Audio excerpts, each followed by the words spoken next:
Hello, I'm going to talk to you about the assignment. So there I am, 7 years old, sitting in Christ the King Elementary School, and I get an assignment from Sister Rita Mary. And just like Ralphie in A Christmas Story, I'm excited because I've got this. I know there's no issues with this. So I write my story about what I want to be when I grow up. And I think it's perfect. So I take it up and I turn it in. So I'm sitting there and I'm watching Sister Rita Mary read my essay. And as I'm watching her, I see the color drain from her face. And she becomes visibly upset. And she walks up to me.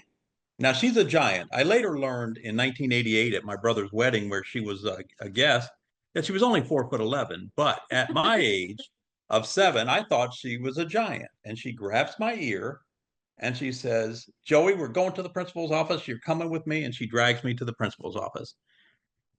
And I have to see Sister Christina. Now, Sister Christina is truly a giant compared to me. Um, I don't think I admitted this before, but I'm 5'6", and she was 6 feet tall. So she was a giant.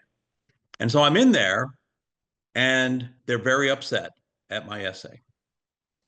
So I'm sitting in the outer office, and I can hear the muffled voices inside as they're discussing it, and they call my mother, which, if you're 7, that is fantastic. Mom is on the phone. And these aren't cell phone days. They got a hold of my mom at work. And they bring me into Sister Christina's office to explain why I wrote an essay in which I said I wanted to be a mercenary so I could kill people at Christ the King Elementary School. Now, needless to say, my mother was upset. There was a lot of upset women in my life that day. And this is when I learned that nuns and witches are kind of related, because the nuns decided they would pray for me and put a curse on me because of my wish to grow up to be a mercenary. And so I get to see a child psychologist for a year and I'm cured. We all know that takes care of everything. I saw the child psychologist and I'm cured. But I still have this unfulfilled desire. So I figure out after I graduate from high school, hey, I can go in the Marines. And I go talk to the recruiter. And now the recruiter doesn't know anything about this story. And he says, well, you did very well on the ASVAB. You can go in any branch of the service you want, because I was talking to all the branches. And he said, but if you go in the Marines, we'll let you kill people and break stuff and we'll give you medals for it. What could be better? So I joined the Marines.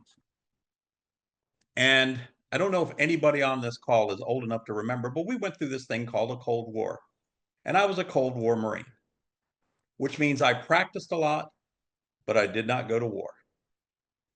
I did not go to war. I practiced and became very proficient at killing paper targets and breaking stuff, but not getting medals for it.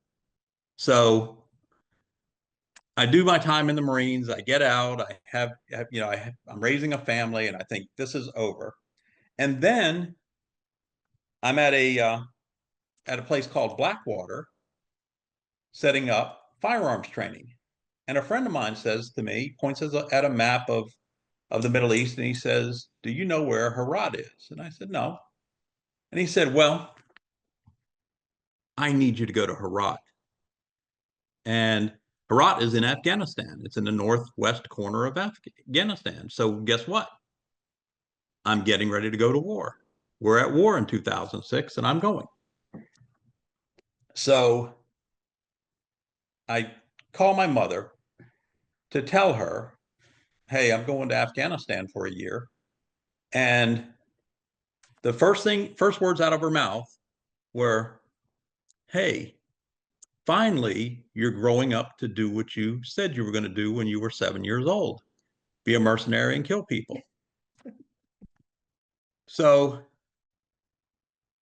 then I remembered the nun's curse. And I didn't know if they were still praying for me or not.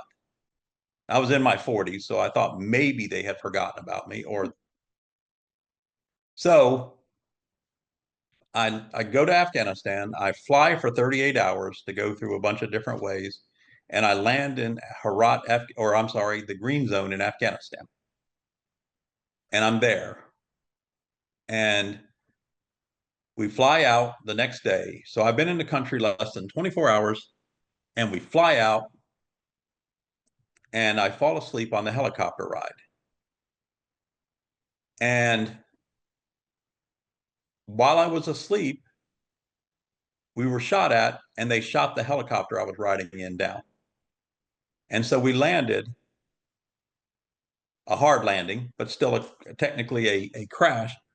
And I'm thinking, oh, I really don't know if I want to do this now. So I run out into the desert. And I lay in the sand, setting up a protective perimeter around the helicopter. So while I'm there, I get to see all the things about war. I get what they wake us up every night by shooting mortars into our camp and all the things that go with war. So I see VBIEDs, IEDs, and all of these things. And then after I'm there, I return home and everything is safe. And I thought to myself, well, the nun's curse was broken. So I got to have my time at war. Thank you.